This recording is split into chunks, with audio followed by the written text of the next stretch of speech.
not ask for whom the bell tolls, Div, Farhad shouted into the darkness.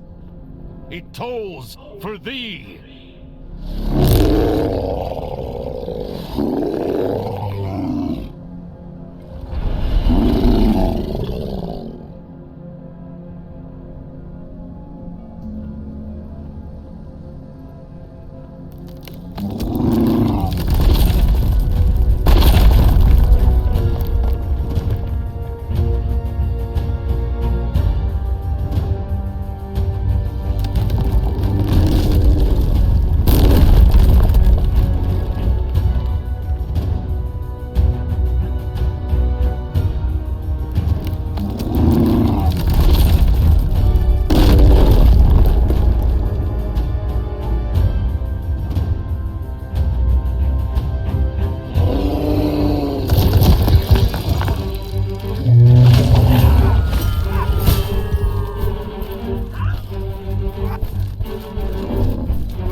Mighty peal rent the air, sending Bistun crashing to the floor.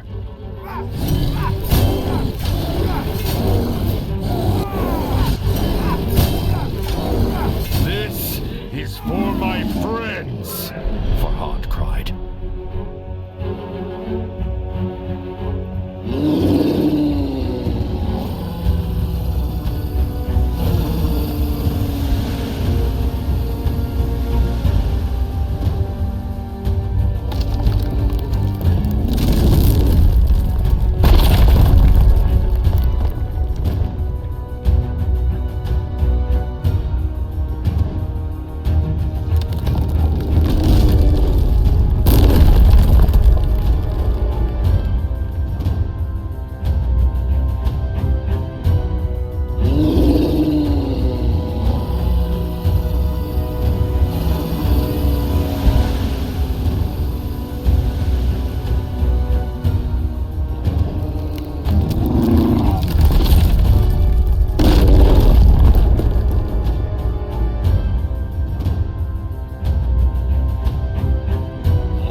And with the last mighty blow, the Deev's crimson eye winked out.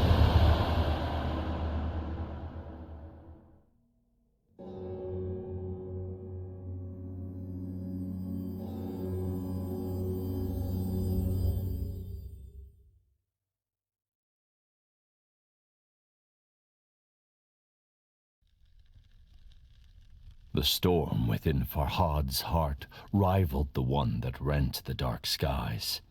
Bistun was defeated, but at such cost.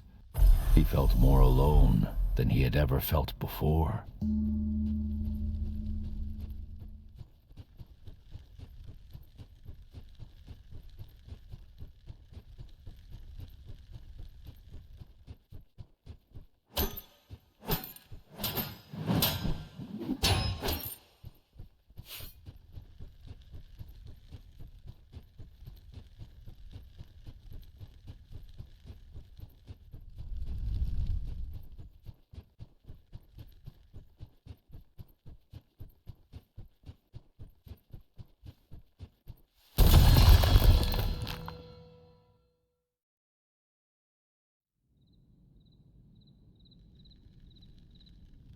For the first time since he awoke on Mount Bistun, his path was clear, but he had no one to share the news with.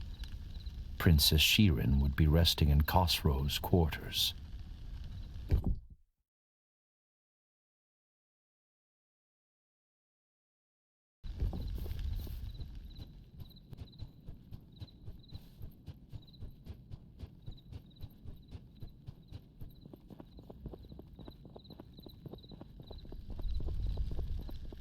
Farhad, what have you done? What vile sickness did you expose my love to? You have no reason to dig through the mountain any longer. Princess Shirin is dead. Your king, Khosrow.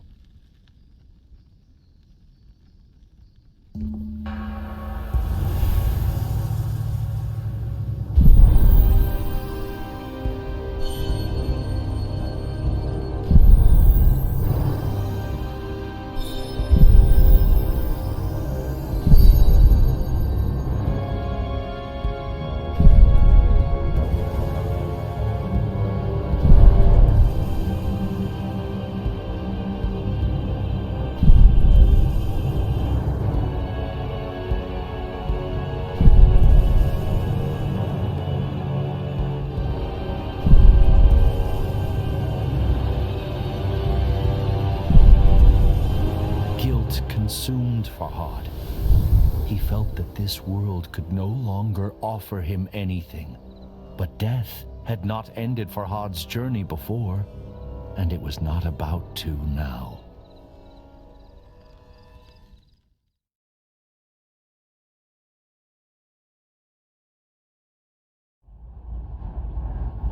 Instead, Farhad drew ever closer to answers. The final steps on the path laid out before him, the path that ended in the realm of forgotten memories. The fortress of oblivion awaited him, and Farhad thought of all those who had played their part in getting him here.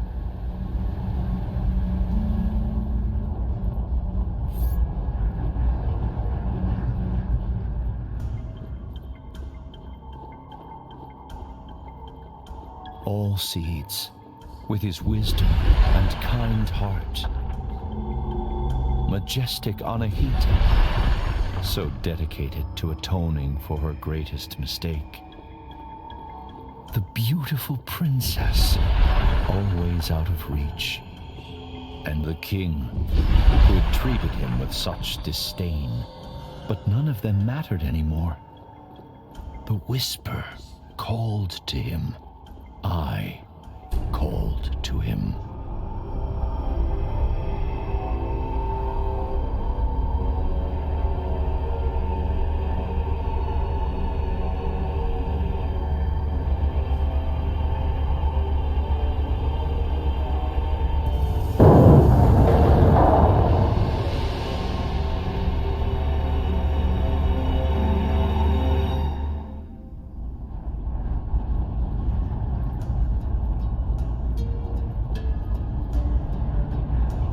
Fear and foreboding chilled Farhad as he walked amongst the horrors. Exiled and forgotten people, ensnared by the blight, trapped in endless suffering, their silent screams frozen in their gullets.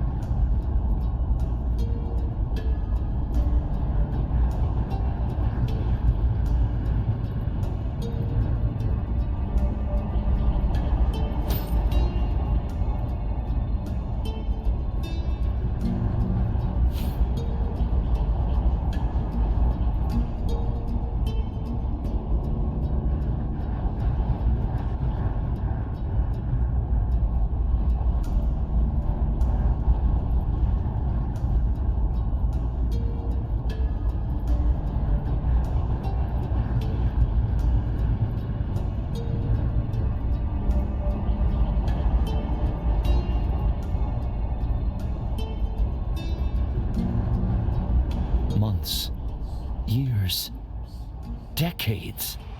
For how long I had called him to me, I cannot say.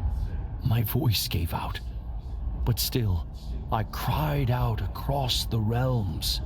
Unimaginable agonies racked my body. Yet I never sought refuge in insanity. The wound that never heals reminded me of my mortality and my purpose.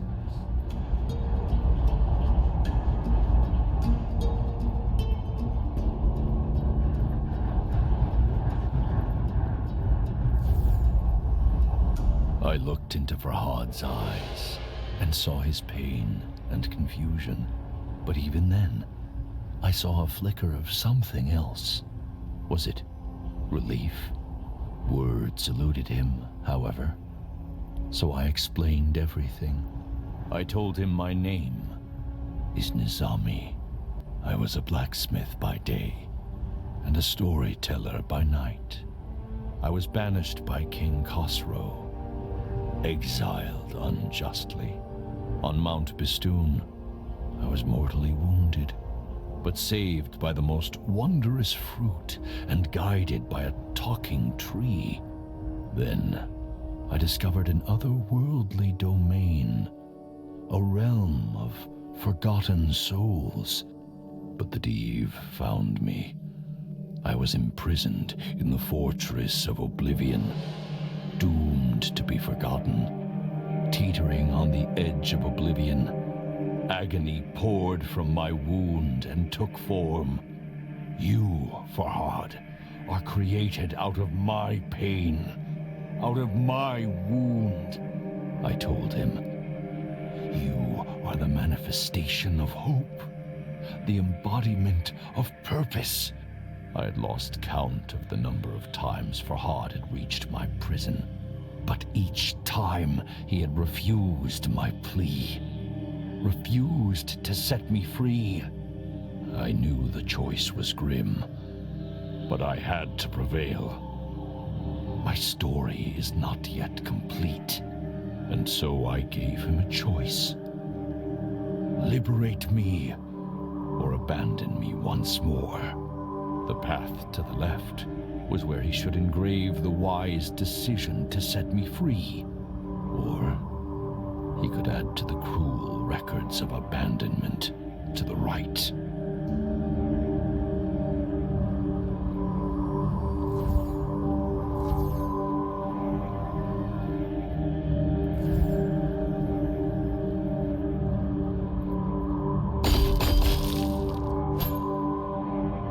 This time, I resorted to honesty to convince Farhad to release me. If he rescued this poor old man, his creator, from a life of torture, I promised to continue my journey. I would seek out the source of the blight afflicting nature, the reason behind the chaos that sweeps through Persia, and destroy it. But sadly, there was a catch. To leave my unnatural shackles empty would draw unwanted attention. Farhad would have to take my place. At this, the sculptor growled and turned his head. "Wait," I implored. "You do not understand." I told him how this sacrifice would give his life meaning. After all, it was his purpose. It was what he was created for. The only way he could escape the cycle. And I promised that when my quest was complete, I would come back to return the favor.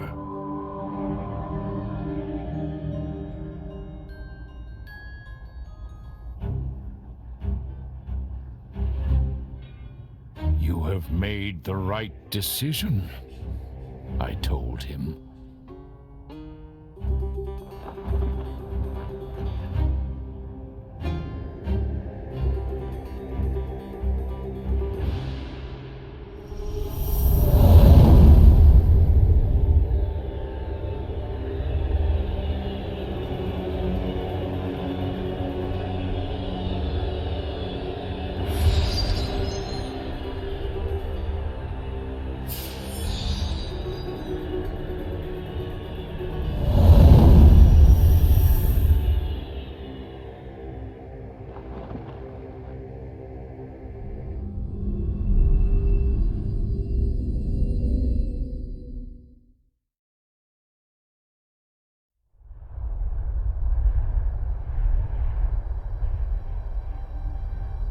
Before I left, Farhad asked me if his sacrifice would be worth it.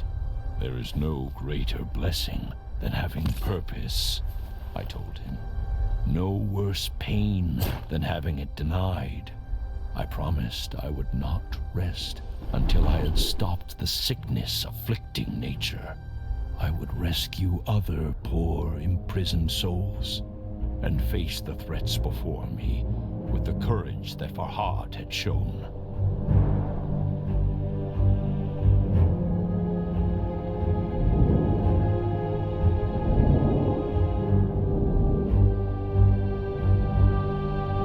"Damavand," I called. "Let your fires light my way."